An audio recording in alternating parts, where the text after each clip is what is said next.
deer in hidden places and things in Boston. This is the final part of the presentation. For those of you who have been along for the ride, thank you for coming. It's taken about 2 years to get through the 7 parts. This part of the presentation is called Venues Within About an Hour or an hour and a half from Boston. And my name is Jay Bazzanotti. I am a retired technologist. I've been giving amateur tours as an amateur tour guide in Boston for about 30 years. And as a result of that, I have started to collect the things that I've loved the most about Boston. I think Boston is the greatest city. I've been to 20-something countries around the world and 46 US states, and I still think Boston is the greatest thing in the world. So maybe I'm a little bit biased, but Boston is great. I'm wearing this getup because I am a corporal in the 1st New Hampshire Regiment, regiment of reenactors of the Revolutionary War. The 1st New Hampshire Regiment was the first regiment to be inducted into the United States Army, which was formed in Medford.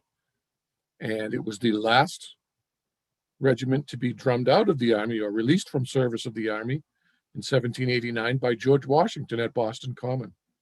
Before I start, I'd like to point out that the 4 oldest regiments in the United States Army today were all Massachusetts regiments. The 182nd Infantry Division is the only regiment in the United States Army or division in the United States Army that's allowed to fly the Lexington and Concord battle flags. Those 4 regiments have been around since 1636, when they defended the north, south, east, and west of Boston. So I find that to be a very cool thing. So I'm going to try and move ahead now. This presentation should take about an hour, and I hope that I can answer any questions you might have at the end. I always start these presentations with a section called Cool Things from Around Boston, things that I find are particularly fascinating and interesting. See, Hillary, just like I said, failure. Oh, it's working again. Yay. The first conservation laws of the United States were formed here in Boston with the colonies. It turns out that when people came here, they saw an unlimited abundance of things, and so they started taking them. It's actually, there is a economic concept called the economics of free goods, such as clamming and fishing and hunting, that actually had an effect on Massachusetts. And what first started to happen was we started to overfish. So Massachusetts came up with fishing licenses. And of course, everybody hated wolves. So there was bounties put on wolves, on killing wolves. You could get up to 1 month's salary for bringing a wolf in that you shot. And the result of that was that we made wolves extinct in Massachusetts. The last time a wolf was seen was killed in Sherburne Falls by a hunter in 2007. So we've pretty much wiped wolves out of Massachusetts. We had the first hunting season when the colonists came to Boston. They started killing deer like crazy. Everybody wanted the deer. And the result was that they destroyed the deer population. And in fact, it wasn't until 1972 that the deer population was predicted to have gotten back to what it was before we wiped them out back in those days. And once again, the first coins in America were made here in Massachusetts. This is a very interesting thing. King Charles was petitioned because there was a coin shortage here, but he refused to allow us to mint our own coins. But then he was beheaded, and so the colony decided on its own authority to start making its own coins. John Hull in Boston, he was a goldsmith. He minted the coins. The molds were made at the SAUGUS Iron Works, which was, at the time, the most technologically advanced iron mill in the entire world. So the coins that you see had an NE, New England, for New England, stamped on the back. And they were in, as you can see, in denominations of shillings, pence, and 3 pence. 1 shilling was equivalent to 12 pennies and had about the value of about $10 today. And the value of money in America actually stayed the same pretty much until the Great Depression in 1933, when we went off the gold standard. And ever since then, the value of the dollar has declined markedly. The first book published in America was a very interesting book. It was a Bible that was written in the Algonquin language by the Apostle John Eliot. John Eliot was sent to Boston from England, and then from Boston, he was sent out to convert the Indians to the ways of Christianity. And what he did was he created two populations of Indians, one in what is now called Stoughton and one in Concord. They were called the Praying Indians. And they started building communities and farming instead of living in the Indian way. The problem was that Boston did not like the competition from the Indians and then rounded them all up and put them on Deer Island in a concentration camp where most of them died. But to convert them to Christianity, he made this book, the Bible, in Algonquin, which was the first book made in America. The first hymnal was also made here. There are two of them still extant. The Bay Psalter, we talked about that in a previous presentation, owned by the New Old South Church.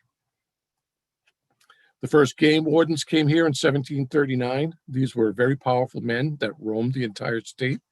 It's interesting to note that there are records from even as far away as Northampton, where people who were hunting without licenses were caught. The environmental police is what we now call them, the game wardens and the rangers. After 9/11, they became more like police forces, were armed, and now do much more of a police function than a game warden function. This was the first cultivation of cranberries happened here in 1816. Up until then, people would pick them wild.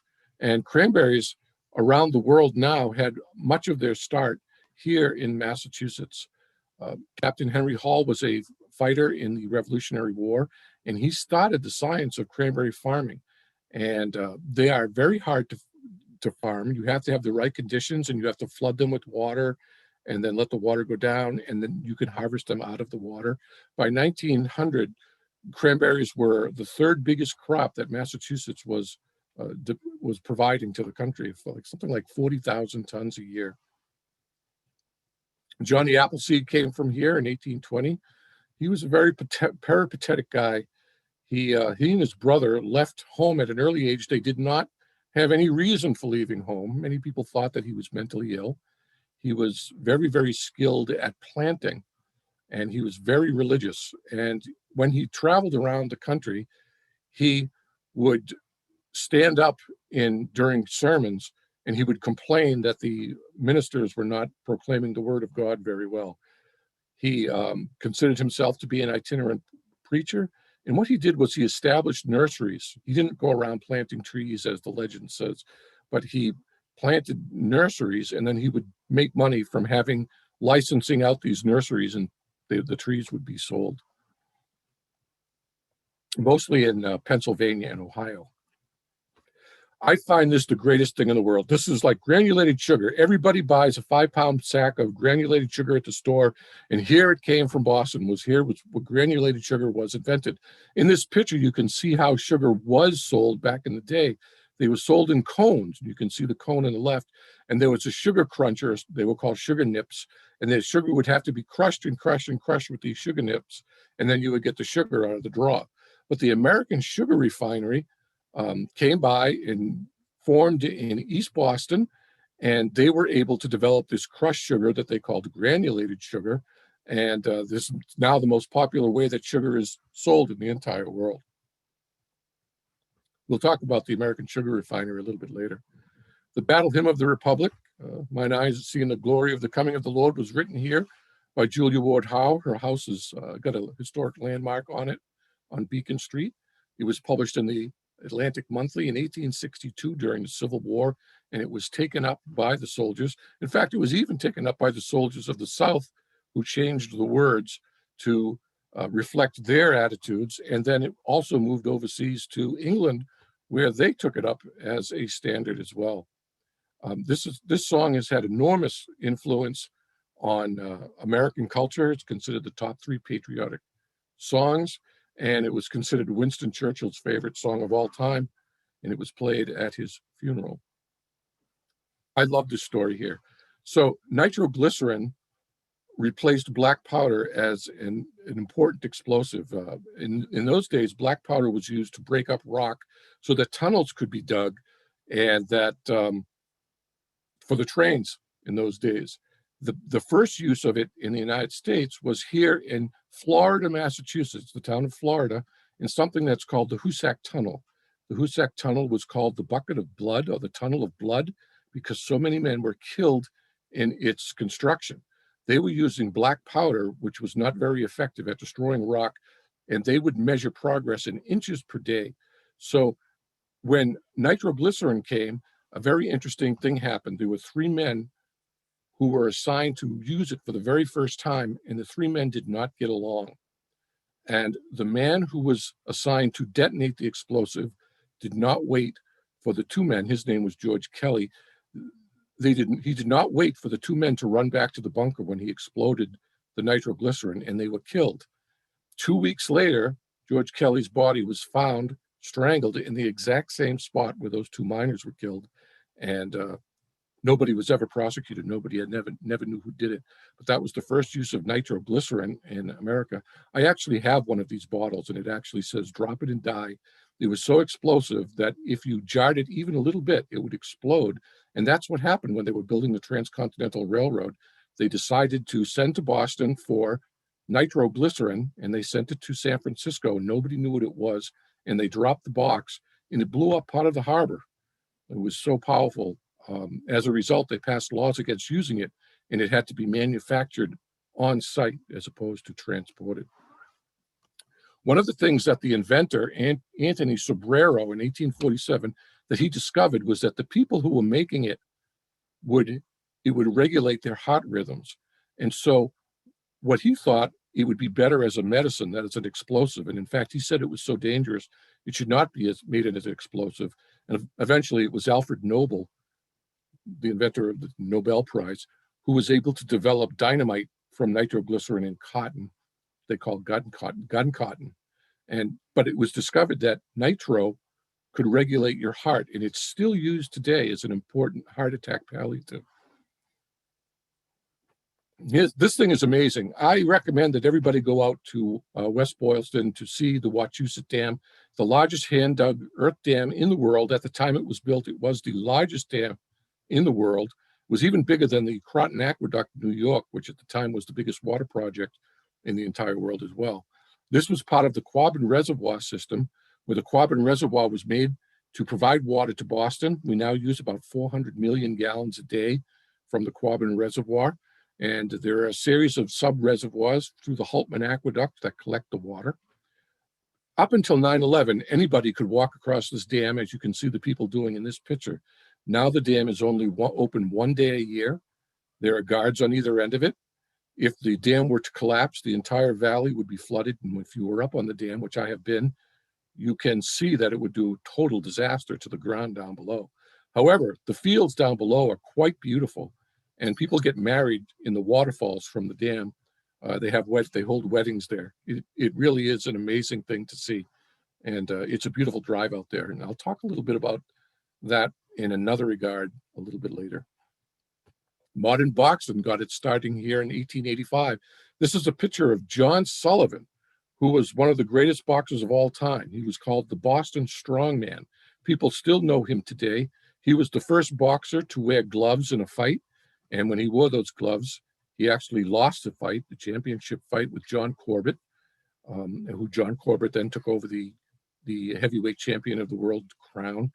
But the start of modern boxing with gloves started here in Boston. Boxing was illegal. It was considered a very brutal sport even back in the day. So we go back to the American Sugar Refinery. This is the building, this picture is the American Sugar Refinery in Boston, East Boston. East Boston was made by a man named Charles Sumner. He was the head of the American forces during the War of 1812 that protected New England. And he joined a bunch of islands together and created East Boston. And one of the first major factories was the American Sugar Refinery. This became part of the Sugar Trust, which was run out of New York, and they controlled 98% of all the sugar manufactured in the United States. So when the antitrust laws came in, they tried to break up the Sugar Trust, but they lost. They lost the case. American Sugar Refinery won the case, but as a result of all the expenses and the people not knowing what was going to happen next, the American sugar refinery suffered greatly and eventually went out of business. However, there are many, many sugar refineries sprung up, and Boston was a sugar center up until the 1960s. The first underwater tunnel in the United States was made in 1904 as part of the subway. The first underwater tunnel was made by the great engineer Isambard Brunel in 1843. He's considered probably one of the top 3 greatest engineers of all time. Boston followed in 1904. We made the first subway in America using Park Street Station. And then we dug the subway line, which later became the Blue Line. And it was called the Blue Line because it went under the harbor. So the red line was named red for Harvard because it ended at Harvard. And the green line was called green because it followed the Emerald Necklace. And the orange line was named because it was called for Washington Street, which was called Orange Way. It was nicknamed Orange Way back in the day. One of the biggest things that happened in Boston that reverberated across the entire country was the Boston police strike of 1919. In those days, police had to work under terrible, terrible conditions. They had to work 13 days in a row. They could only sleep at their barracks. They had all kinds of other jobs, like they had to get the firewood for all the municipal buildings. They had to provide social services, such as they were the truant officers of the town, and they provided the welfare, gave out the welfare checks or things of that nature. They were the ones who had to provide bodyguards for the polls. They even had to provide tours of the city, and they had to push the fire engines during fires. So as their pay went down in relation to the amount of work they were doing, they finally had enough, and they went on strike. And the result was there were no police in the city. And in many parts of the city, there were riots. There was looting. It was very bad. The governor, Calvin Coolidge, brought in the National Guard, and he actually fired into the crowds with cannon using grape shot. Today, you can still see that cannon that was used to fire at the crowd in Scollay Square. It's in the Museum of the Ancient and Honorable Artillery. It's a pretty amazing thing, and I'm not going to get into it, but the story of that cannon is pretty amazing. Calvin Coolidge eventually fired all the police and replaced them with unemployed World War I vets. And then, to spite the police he had fired, he gave all the vets everything the old cops were looking for in their strike. And the result of this was that powerful unions grew up, and that's why we have extremely powerful police unions today. We got the first National Historical Park in 1938. Yellowstone was the first national park made by, I believe it was Teddy Roosevelt. But the first historical park was in 1938, and it was the city of Salem. It covers 600 years of nautical history. There are 9 little historical buildings in this village. There are many displays and reenactments. You can take the Salem ferry up to Salem, and it's a short walk right to this boat that you see right here. There are tall ship tours that go out of there. One of the things we'll talk about in the latest slide are some of the other venues, cool things that come out of Salem. One of my favorite things is that the pink flamingo was invented here. It turns out that this gentleman, Don Featherstone, invented the pink flamingo in 1957. The town of Leominster was a plastic making center in Massachusetts, in not just Massachusetts, but the entire world. So a lot of developments in plastic came from Leominster. The first plastic was, of course, Bakelite, made in 1907, and it morphed and changed. And for a while after college, I used to drive a bulk plastic truck out of Air, and many things were made in that area of Massachusetts. This thing is almost a cliche now. The first pink flamingo was named Diego. It's considered one of the most popular lawn ornaments in the world, even today. And so that ends the first part of the presentation, which is cool things from Boston. Now I'm going to talk about cool things around Boston, about an hour or an hour and a half away.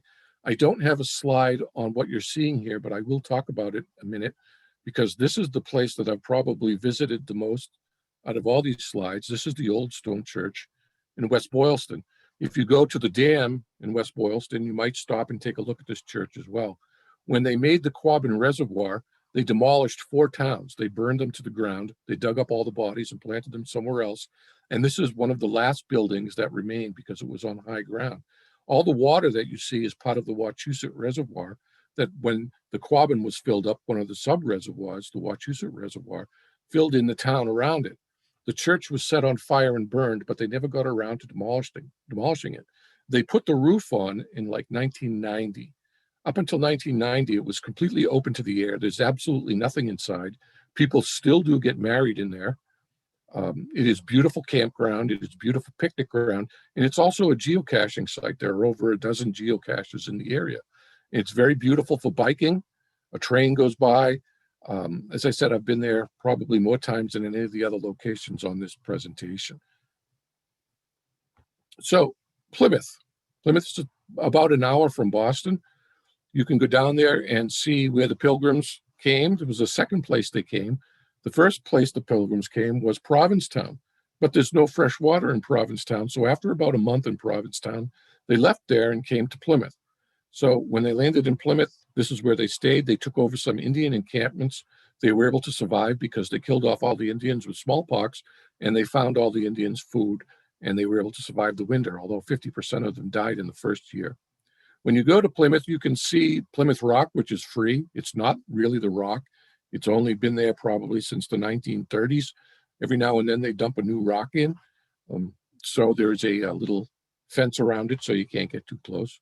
The Mayflower II was made in England in 1956 and sailed over to America as a gift to the United States.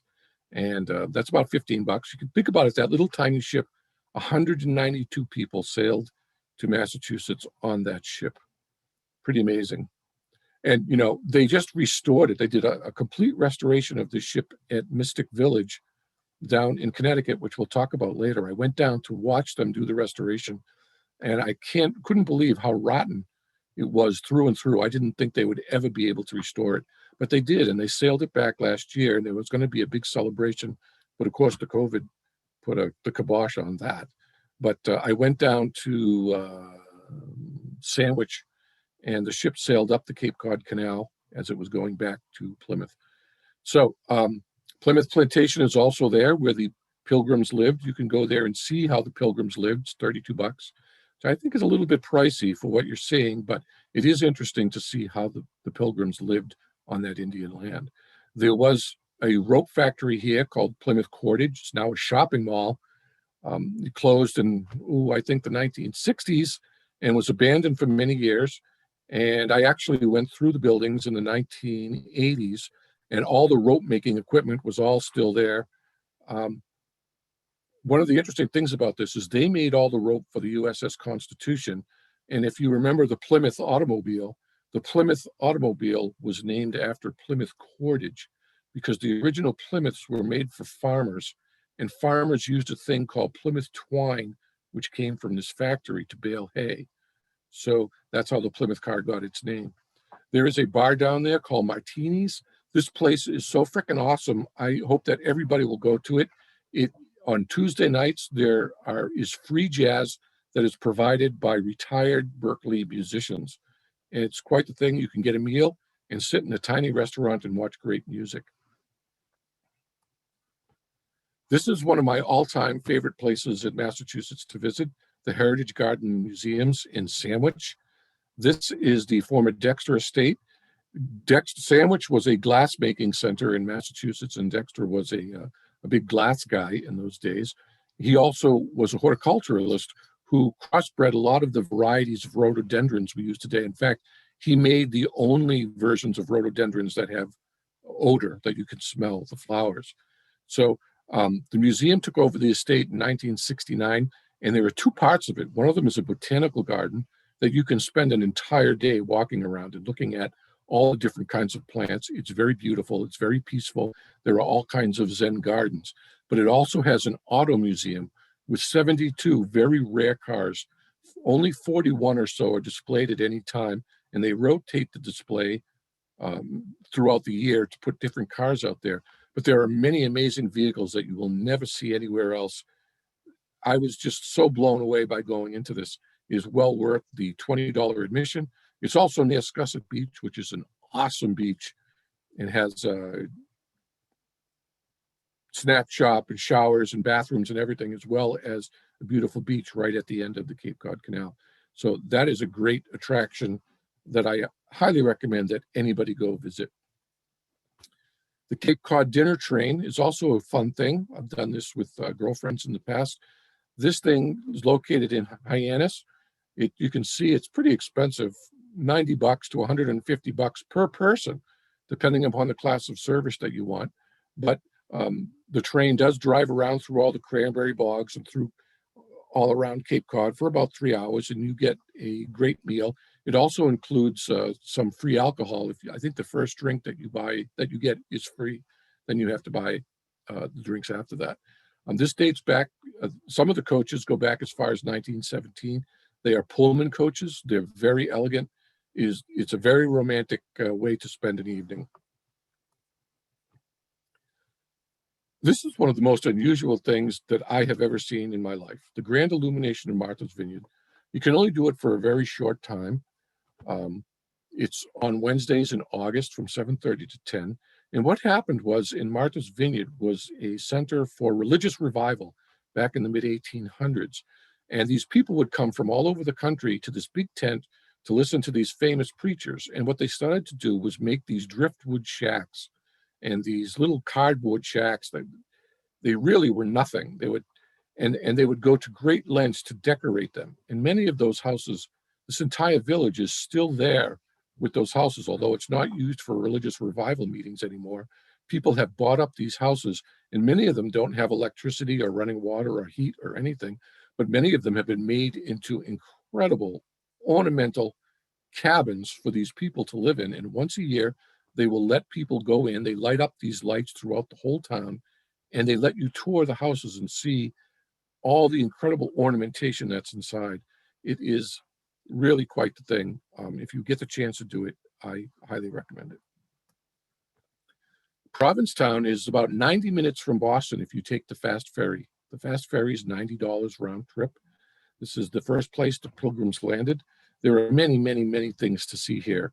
It's one of the places where you can get on the boat, the first boat, go down to the beach, go to the very tip of Cape Cod, the dunes, lie down there, enjoy the water, then come back and get back on the boat and be back in Boston in time for dinner. So I love that whole ability to be able to do something like that. Battleship Cove in Fall River is quite a sight when you drive down to it and you see the Battleship Massachusetts.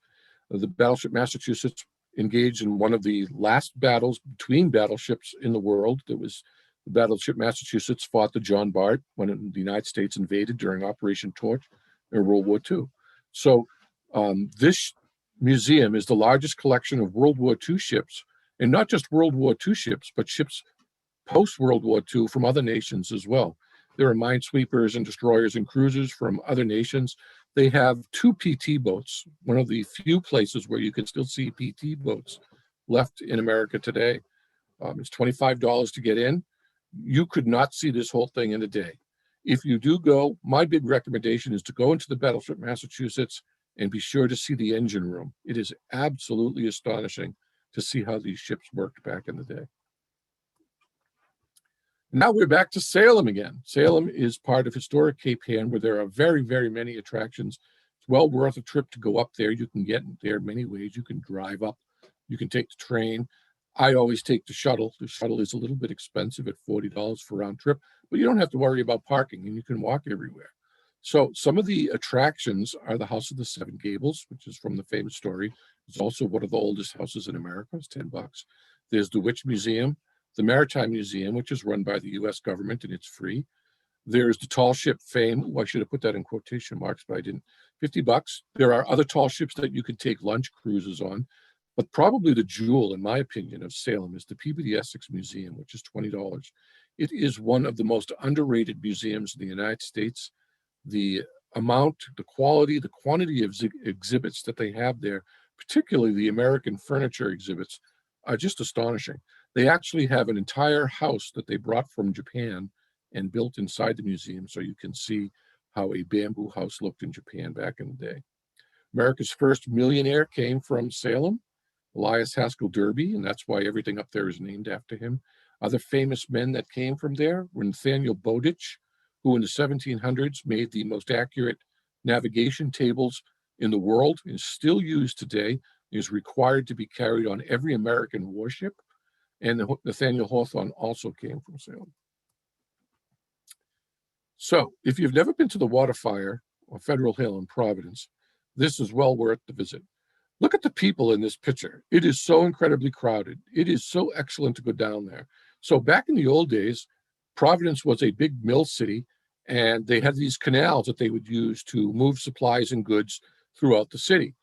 As the mills declined, the canals got filled with rubbish and sewage, and they were really pretty disgusting.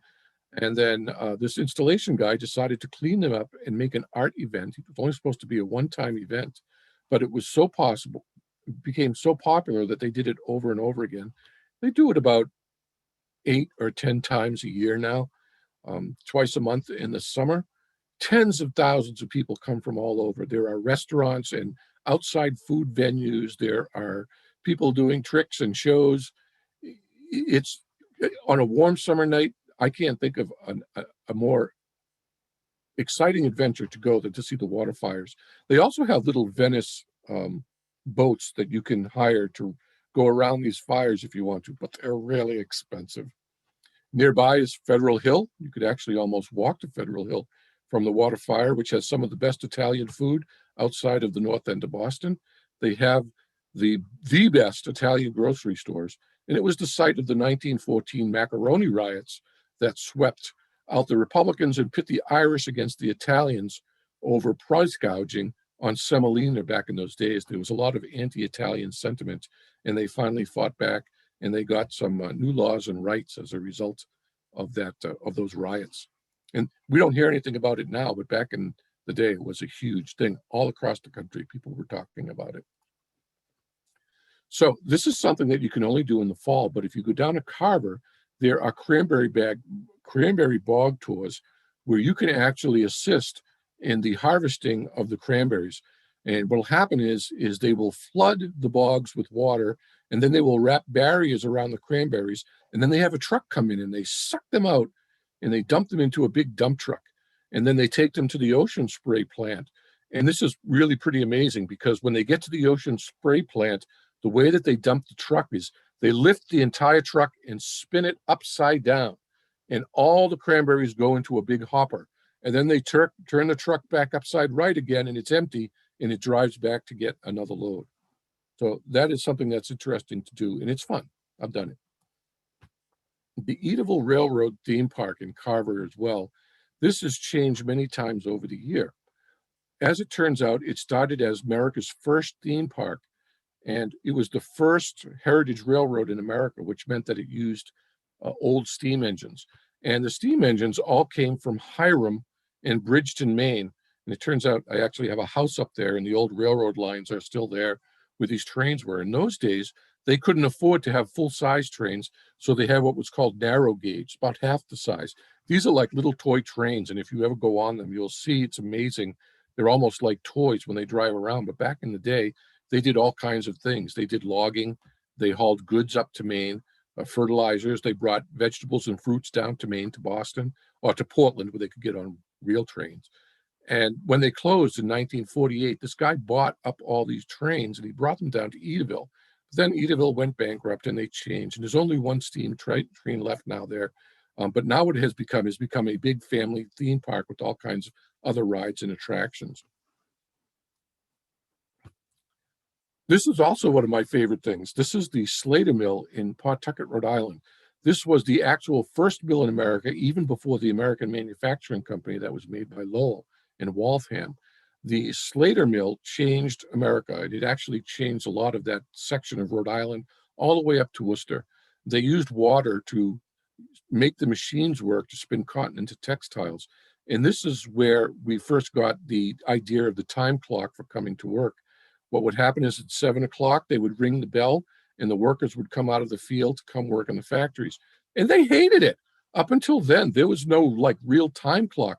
People came and went as they needed to. And so when they got mad at the factories, the first thing they would do is they would set the time clock. They would set the bell tower on fire. And then, so they wouldn't have to respond to the bell and go to work. Making textiles was a very dangerous occupation. You can go there and see the machines that they used. They were called mules. They would move back and forth across the whole room, and little children had to lie underneath these machines to change the spools of thread that were put on them. And if they made a single mistake, they would be ground up in the machines, and then they would have to hose off the floors, and they would keep going. The machines never stopped. The museum, the mill became a museum in 1921. It still has the original water wheel. This water wheel still operates the tools. And this started the trend of factories along the Blackstone River that goes all the way up to Worcester. Blackstone River has the distinction of being the first biologically dead river in America. The mills dumped all their waste into the river. They killed the river. It could no longer be used for agriculture. They actually killed Narragansett Bay. They killed the fishery industries in Narragansett Bay. It took a long time to clean that up, and the water is still considered pretty bad, particularly with all the wastes that are along the bottoms. It's $12 to get into this museum. It's quite an education, and it's, like I said, it's one of my favorite things to see. The Roger Williams Zoo is also located in Providence, named for Roger Williams, the founder of Providence. This was founded in 1872. It's one of the oldest zoos in the country. It is the first zoo to get an accreditation, international accreditation. It is a beautiful zoo, but the thing that I like about it the most is the pumpkin spectacular that they have in the fall. The first time I went to this thing, it was like, the first time I went was probably 15 years ago. It was like $50 to get in. I was like, this is a ripoff. I went down there. I wanted to give them $50 more when I was done. You absolutely can't believe the amount of effort they go. There are thousands and thousands of carved pumpkins, and they're carved into art shapes as well as the traditional pumpkins. They have photographs that are burned into the pumpkins as well. It's just, if there's one thing that you do on this list, it's going to the Pumpkin Spectacular in the fall. I can't recommend this highly enough. Now, they've recently started the Asian Lantern Spectacular in the spring.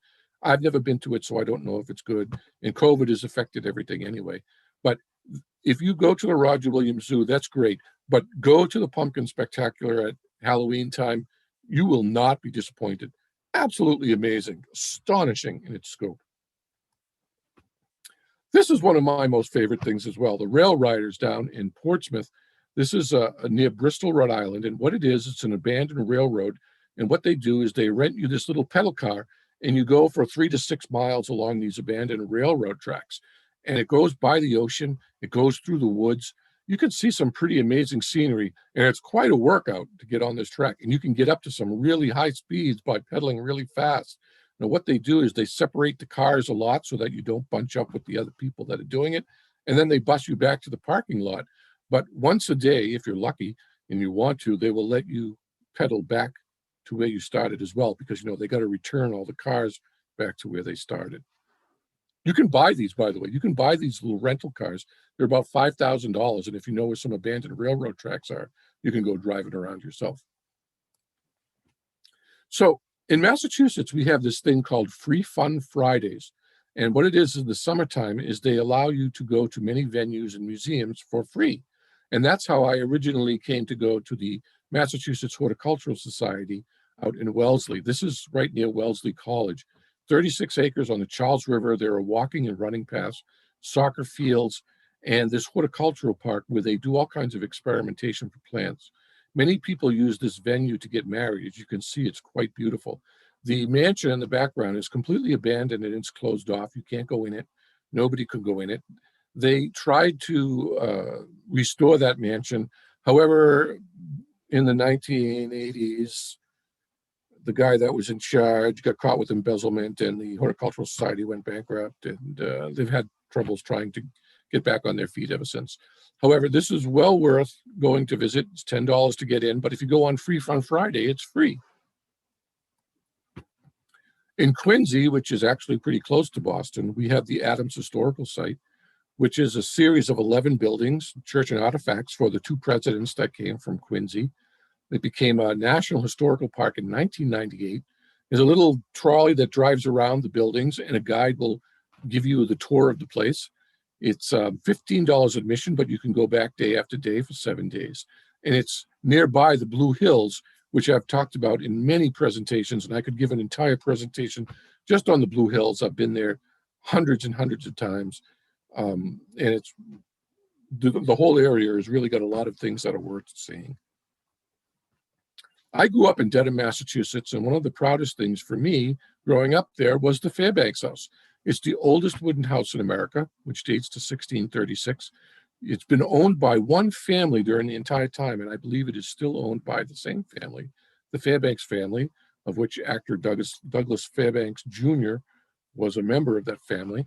Also, the man who invented the Fairbanks scale that you step on when you go to the doctor's office and has the little sliding weights was also invented by a member of this family. And when you go into this house, they have one of the original Fairbanks scales there. This is a private museum. It costs $15 to get in. They have parties on the grounds from time to time. And you can see how short people were back in those days, because when you walk through the doors, you have to duck your head. They actually had a secret tunnel under the ground so that if the Indians attacked, they could go into the secret tunnel and escape into the barn. And there's an operating water well still there on the property. So I first went to the World's End Park in 2012. It's the first time I ever went there. This is a beautiful 251-acre reservation near Hingham. This was a livestock farm. Frederick Law Olmsted, who made the Emerald Necklace, laid it out to be a neighborhood, and they laid the streets and they planted all the trees and plants, but somehow or other it became abandoned, and it was not made into a neighborhood or a residential area at all. In 1945, this was a finalist for where the United Nations was going to be built, but obviously we lost to New York City, so it wasn't built here, and they donated it to the state as a park. Nearby, within an easy drive, is Webb Park, which is right on the ocean, is quite a secluded little place to go with all kinds of walking and running trails. It was a Nike missile base until 1972, when the ABM Treaty made the elimination of those missiles possible. There were lots of missiles that were in a ring around Boston, throughout all the islands and in the Blue Hills. When I was a child, we used to go up to the abandoned missile base in Randolph and look in the giant silos that were filled with water. The Xfinity Center is located in Mansfield. This started out as the Great Wood Center for the Performing Arts. You can see all kinds of events here. This is about 45 minutes from Boston. It's changed name many times depending upon the sponsor. Now it's the Infinity Center. It has two things that other venues don't have. One of them is seats, orchestra seats underneath a roof. And the second are these garden seats that you see where you can bring blankets and sit down. I've seen many concerts here. It is a wonderful place to see concerts. And like I said, it's only about an hour from Boston. But some of the concerts, you spend hundreds and hundreds of dollars for the tickets. I saw the Eagles here some years ago. I think the tickets were $250 a piece. Okay, here's the American Heritage Museum, the Collins Foundation. They were in the news probably 2 years ago when one of their B-17 bombers crashed, and I think everybody on board died. They are a World War II museum that has all kinds of military vehicles and airplanes from World War II, and their distinction is that they try to keep the Wings of Freedom, a number of World War II planes that they restore and keep flying. Now we move to Essex, Connecticut. This is a little bit more than an hour from Boston, maybe an hour and a half. I absolutely love this venue. It's so close to Boston, and there are so many things in this area that you can't shake a stick at it. One of the most amazing things is this castle, the Gillette Castle. Gillette was the man who first played Sherlock Holmes in the theater. He was the one that gave Sherlock Holmes his trench coat and his hat and his pipe that we all know about today. And he was the highest paid actor in America. So he built this giant castle and he made it to look like a ruin. But inside he had all kinds of inventions. For example, he had mirrors set up in every room so that from his bedroom, he could look into every single room and see what people were doing without having to leave his bedroom. It's a cheap museum to go and visit. Right nearby is a ferry that takes you across the Connecticut River to the Essex Rail Museum, and you can take a train, including a dinner train, all around the Connecticut River area, which I've done. I love it. And there's also a steamboat. The steamboat's a little bit pushing it. It's very, very crowded, and it can be a long day if you do the boat, the museum, and the train. So The rail riders are also near here as well. That's a different rail rider than the one that we talked about before. There's a trolley museum nearby. There's the Connecticut River Museum, and there are all kinds of art galleries. There's even wineries and tobacco. They grow tobacco along the Connecticut River for cigars. So I think Ashton Cigars uses tobacco from the Connecticut River Valley. So this is a lot of things to be done in this region. And not far from that is the Old Mystic Seaport. This is a recreated village, a whaling village, started in 1929. It has dozens of historical ships, including the Charles W. Morgan, the last whaler left in the world. A multi-million-dollar refit was done in the past 5 years of the Charles W. Morgan, and they actually sailed it on a tour around New England. I went on the ship right after it came back from the tour, where it sailed around, and one of the guys who sailed on it was a ranger, told me that it was a terrible trip because the insurance companies put so many restrictions on them that they couldn't actually do all the things that they wanted to do because the ship is insured for so much money, and they were so afraid that it would sink. So this shipyard is amazing because it has a gigantic working shipyard where they restore old ships, such as the Mayflower II, which I told you about. And it's also right near the town of Mystic, where Mystic Pizza was filmed, Julia Roberts' first major movie. So also nearby here is another cool thing, which you have to actually look for, B.F. Clyde's historic steam-powered cider mill. So in the fall, if you go here, they have a steam engine that's grinding down apples to make cider, and you can buy the cider and all kinds of other apple-related items, and it is just marvelous. I like to make a trip to B.F. Clyde's every year in the fall. $26 to get into Mystic Village. And what they also have here, by the way, is an art museum that's included with the admission. And last year, right before the COVID, they had the Turner exhibition, the only place in the United States where Turner's paintings were displayed. Turner is considered the greatest painter in England of English history. The Fighting Timur is considered the Mona Lisa of England, is in the National Gallery in England. I went to England to see it, and I have a reproduction in my living room. Oh, this is McCoy Stadium. It's gone. This is where the Red Sox Farm League used to play until last year, but now it's closed, and nobody knows what's going to happen to it, so you can't go there anymore. But it's been replaced by Polar Stadium in Worcester. Worcester, known affectionately as Wormtown, is a terrible place to go. Until recently, it had lots of ghettos and abandoned factories, but they have done a lot in the past few years to bring it back. I used to live in Fitchburg, so I spent a lot of time in Wormtown, in bars and other places. The Galleria Concert Hall was there. This year, I don't know if they did it. The first game was scheduled to be played on May 11th. Is that today or yesterday? I don't even know if they played there. This is considered the most expensive minor league ball stadium in history. It's part of the Kelly Square redevelopment. There were a lot of textiles that were made in Worcester back in the day. And for a while, I used to drive a rag picking truck in college to go around and pick up the rags from these now abandoned factories. So one of the cool things about going to the stadium is the tickets are cheap, and you're so close you can hear the crack of the bat. I've been to McCoy Stadium. If this is anything like it, then it is quite the amazing venue. It should be quite the amazing venue. Not far away is Tower Hill Botanical. I put this here. This is sort of like the Horticultural Center. This is a place where you can go with all kinds of garden trails. But the thing that makes this most prominent is this is one of the most popular Christmas destinations in Massachusetts. For about a month, from Thanksgiving out through Christmas and New Year's, they sell out every single night. All the trees and all the plants are decorated. It's an amazing venue to see all the incredible things that are in Tower Hill Botanical. I'm sorry, my cat has joined me. I will push her away. The Old Stone Church is very close to this, by the way. So if you go out to the Wachusett Dam or you go out to Tower Hill Botanical, you can go see that Old Stone Church, and I would love everybody to see that. As a reenactor, this place is close to my heart. I have fought many battles against the British for the North Bridge, the old North Bridge in Concord. There are many things that are great to see in Concord. There's the Old North Bridge, which once a year on April 19th, we have the big fight between the British and the American.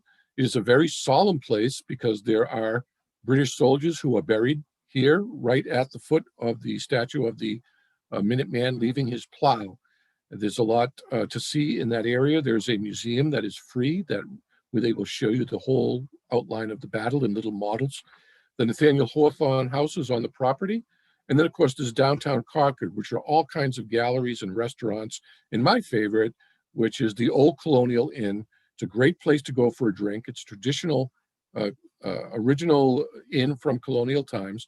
And one of the best things about there, by the way, is they have an awesome Thanksgiving buffet. So Walden Pond is nearby, where Henry David Thoreau lived and wrote his famous book.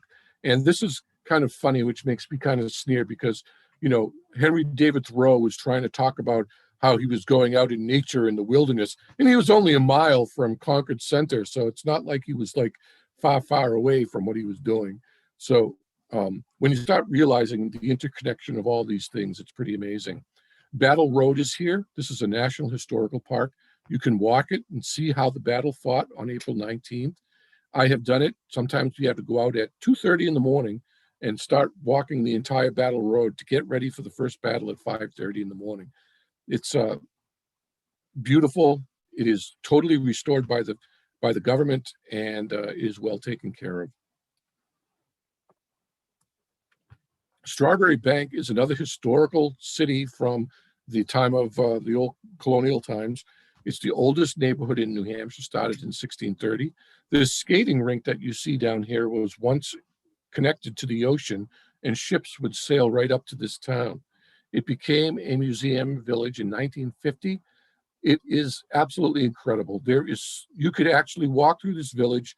They have a mayor, an old-time mayor, and people in period clothes, and you could think that you were actually back in those days. As a reenactor, we have fought many battles there, and in fact, one time I almost got killed by an exploding cannon fighting a battle in Strawberry Bank.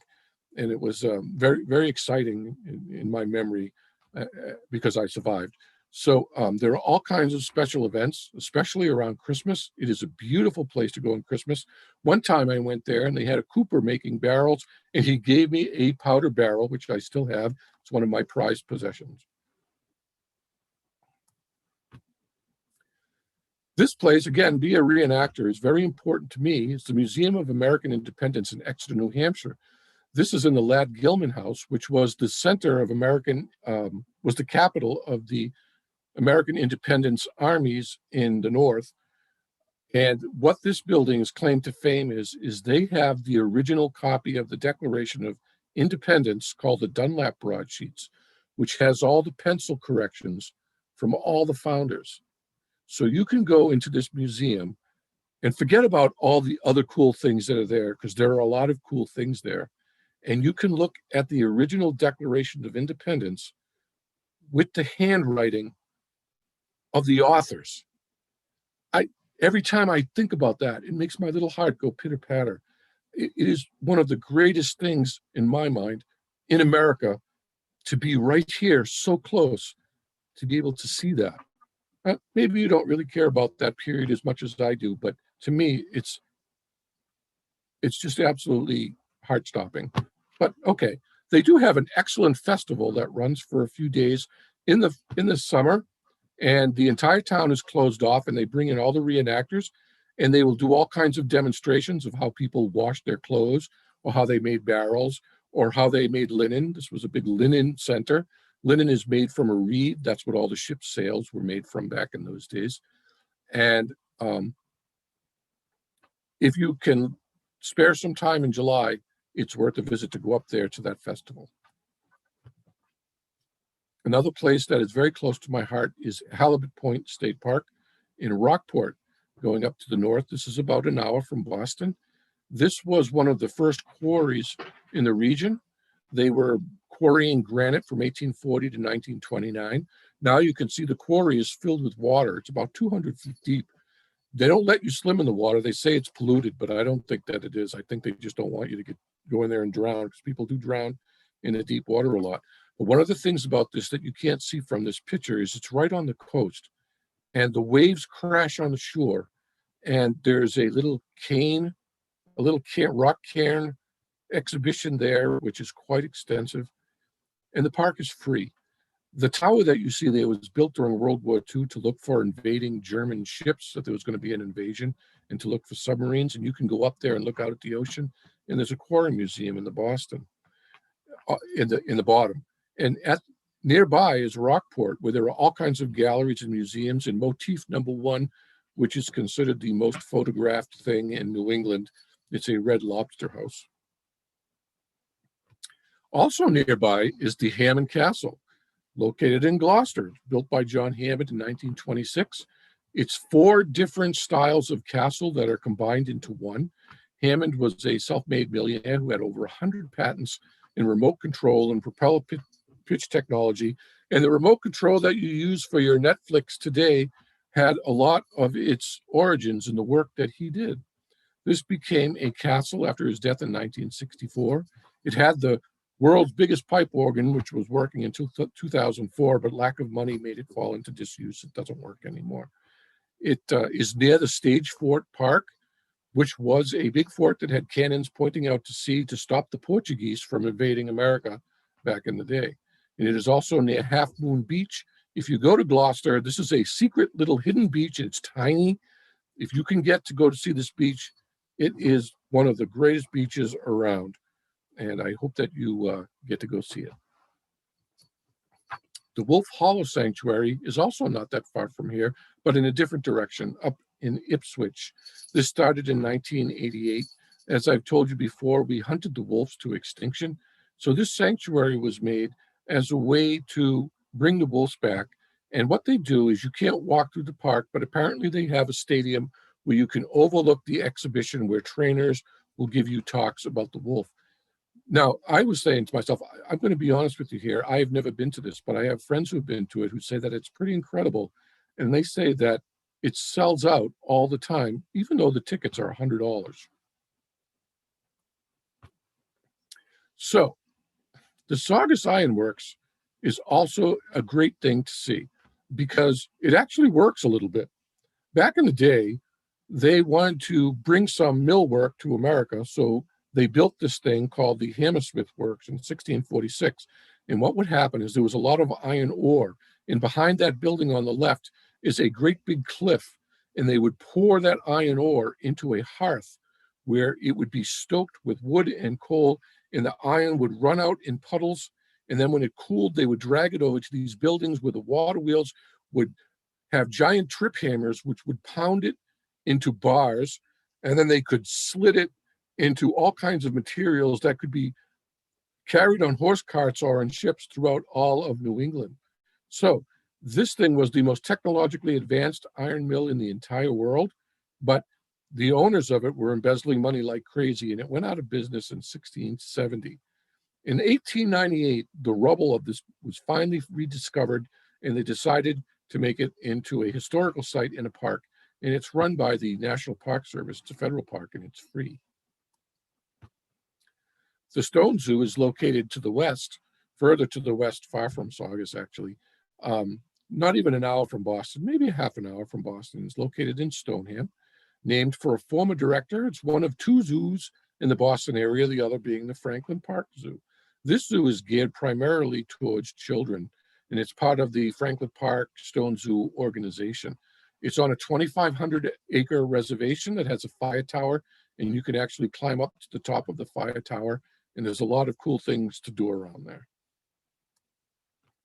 That's pretty much the end of the presentation. I know I've left out a lot of cool things that you probably know about and like Purgatory Chasm and so on, but I couldn't put everything in here. I wanted to put in the things that I particularly liked, and I hope you like them too.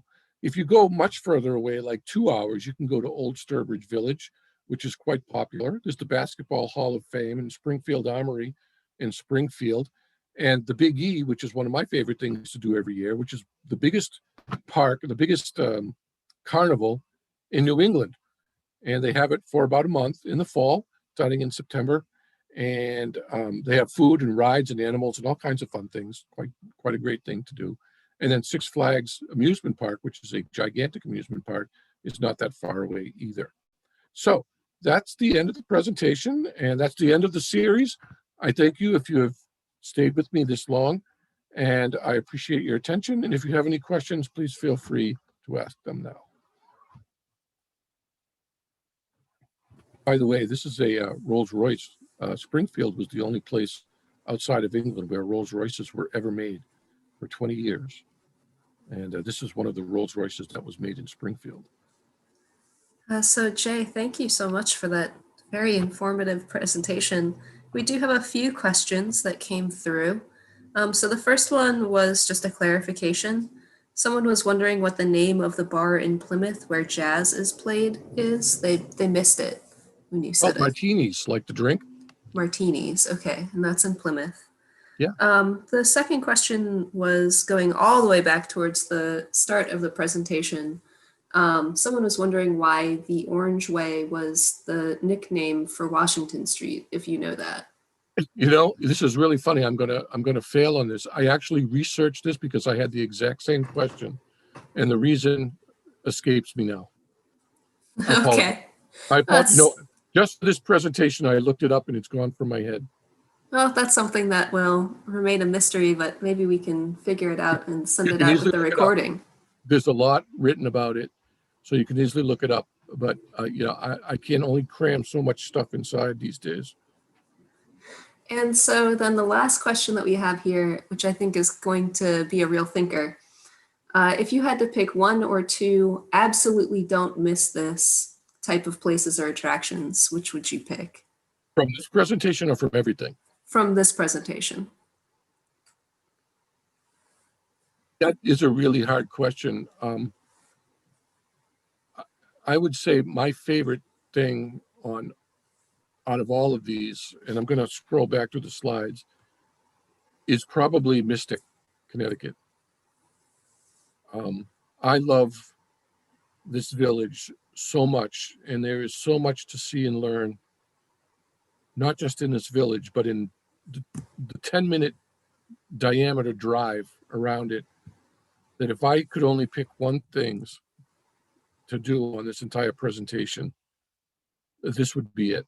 If I could move there, I would move there. I absolutely love it. Absolutely love it. So if there was a second thing that I would pick,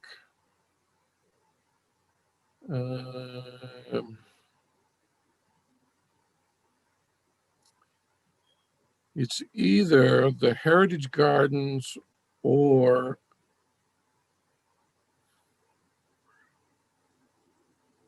the water fire. I don't think anybody should miss the water fire.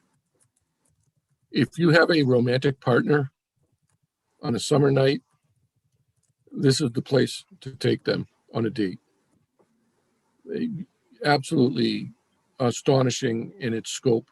They play this eerie new age music that bounces off the walls of the canals. There are all these cool restaurants and things to see, and you can go to Federal Hill and get amazing food. It's very romantic. So I'm guessing that. But, you know, it's tied for a lot of other ones, I guess. But Mystic certainly would be my favorite of all of them. Okay. Well, there you have it, folks. And once again, Jay, thank you so much for your time and for all of the information. I love doing this. I love Boston. It's great. I hope you guys liked it. I hope you'll see some of these things and love them like I did. Thank you. Thank you.